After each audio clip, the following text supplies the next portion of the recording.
ഇപ്പോൾ ഇറങ്ങുന്ന സിനിമയൊക്കെ ശ്രദ്ധിച്ചാൽ അറിയാം, ഒരു ഫസ്റ്റ് പാർട്ട് ഇറങ്ങിയിട്ട് സെക്കൻഡ് പാർട്ട് ഇറങ്ങുമ്പം അതൊക്കെ ഒരു ഹ്യൂജ് ഡിസപ്പോയിൻമെൻ്റ് ആവുകയാണ് പതിവ്. പക്ഷേ ഇവിടെ ഋഷഭ് ഷെട്ടി നായകനായിട്ട് വന്ന ഈ ഒരു കാന്താരയുടെ ചാപ്റ്റർ 1 കുറിച്ച് പറയുമ്പോഴത്തേക്കും അത് അത്യാവശ്യം നല്ലൊരു എക്സ്പീരിയൻസ്, ഫസ്റ്റ് പാർട്ടിനേക്കാളും നല്ല ഇഡിലൻ എക്സ്പീരിയൻസ് നൽകുന്ന സിനിമയാണ് മാറുന്നത്. ഈ ഒരു ഫസ്റ്റ് പാർട്ടിൻ്റെ കാര്യം പറയുകയാണെങ്കിൽ ആ ഒരു സിനിമ കൂടുതലും പ്രീ ക്ലൈമാക്സും ക്ലൈമാക്സ് പോർഷൻസിലെ ഋഷഭ് ഷെട്ടിയുടെ പെർഫോമൻസും മേക്കിംഗ് കൊണ്ടാണ് ആ ഒരു സിനിമ ഒരു ഗംഭീര എക്സ്പീരിയൻസ് ആയ ആ ഒരു സംഭവം മാറിയത്.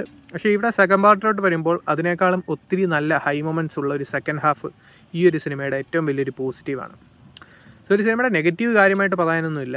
പക്ഷേ ഒരു നെഗറ്റീവായിട്ട് തോന്നി ഫസ്റ്റ് ഹാഫിൽ ഈ ഒരു ഫസ്റ്റ് പാർട്ട് നമ്മൾ കണ്ട പോലെ തന്നെ കുറേ കോമഡീസൊക്കെ വരുന്നുണ്ട്. കൈൻഡ് ഓഫ് കോമഡീസ് ഈ ഒരു മൂവിയിലൊക്കെ വരുന്നത്. അതുപോലെ തന്നെ കോമഡി ഇവിടെയും റിപ്പീറ്റ് ചെയ്യുന്നുണ്ട്.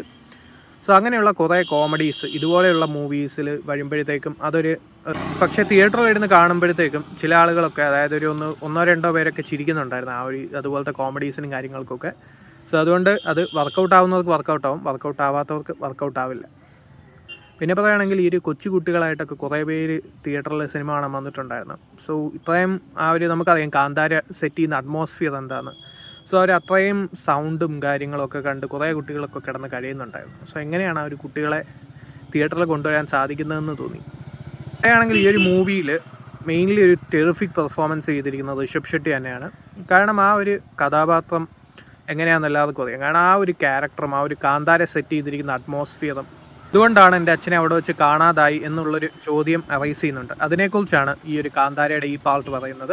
ഈ സെക്കൻഡ് ഹാഫ് ഒരു ഗംഭീര എക്സ്പീരിയൻസ് ആണ് നൽകുന്നത്. കാരണം ഫസ്റ്റ് പാർട്ടിൽ ഇങ്ങനെ കുറേ അൺനെസസറി കോമഡീസും കാര്യങ്ങളൊക്കെ ഉണ്ട്. പക്ഷേ സെക്കൻഡ് ഹാഫിൽ അങ്ങനെ ഒട്ടും സമയം കളയുന്നില്ല. വളരെ ഗംഭീര തിയേറ്ററിക്കൽ എക്സ്പീരിയൻസും വളരെ നല്ല ഹൈ മൊമെൻറ്റ്സും കൊണ്ട് റിച്ചാണ് ഈ ഒരു സെക്കൻഡ് ഹാഫ്. ആക്ഷൻ കൊറിയോഗ്രഫിയിലുള്ള പല സിനിമാറ്റോഗ്രഫിയും കാര്യങ്ങളും ഒക്കെ തന്നെ, അങ്ങനെ ടെക്നിക്കൽ ഡിപ്പാർട്ട്മെൻ്റ് ആണെങ്കിലും പെർഫോമൻസ് ഡിപ്പാർട്ട്മെൻ്റ് ആണെങ്കിലും എല്ലാം തന്നെ, സിനിമാറ്റോഗ്രഫി ആണെങ്കിലും പ്രൊഡക്ഷൻ ഡിസൈൻ ആണെങ്കിലും എല്ലാം കൊണ്ടും വളരെ ഗംഭീര എക്സ്പീരിയൻസ് നൽകുന്ന ഒരു മൂവിയാണ് കാന്താര എന്ന് പറയുന്ന ഈ ഒരു കാന്താരയുടെ ഈ ഒരു പാർട്ട്. സോ അതുകൊണ്ട് തന്നെ ഈ ഒരു പാർട്ട് ഇവിടെ അവസാനിക്കുന്നില്ല. ഇനിയും അടുത്ത പാർട്ടിനെ വെയിറ്റ് ചെയ്യിക്കുന്ന രീതിയിലാണ് സിനിമ നിൽക്കുന്നത്. അത് സിനിമയുടെ ഒരു വലിയ പോസിറ്റീവാണ്. സോ അങ്ങനെ പോകുന്ന ഒരു നല്ല ഗംഭീര എക്സ്പീരിയൻസ് നൽകിയൊരു മൂവിയാണ് കാന്താര ചാപ്റ്റർ 1 എന്ന് പറയുന്ന ഈ ഒരു മൂവി.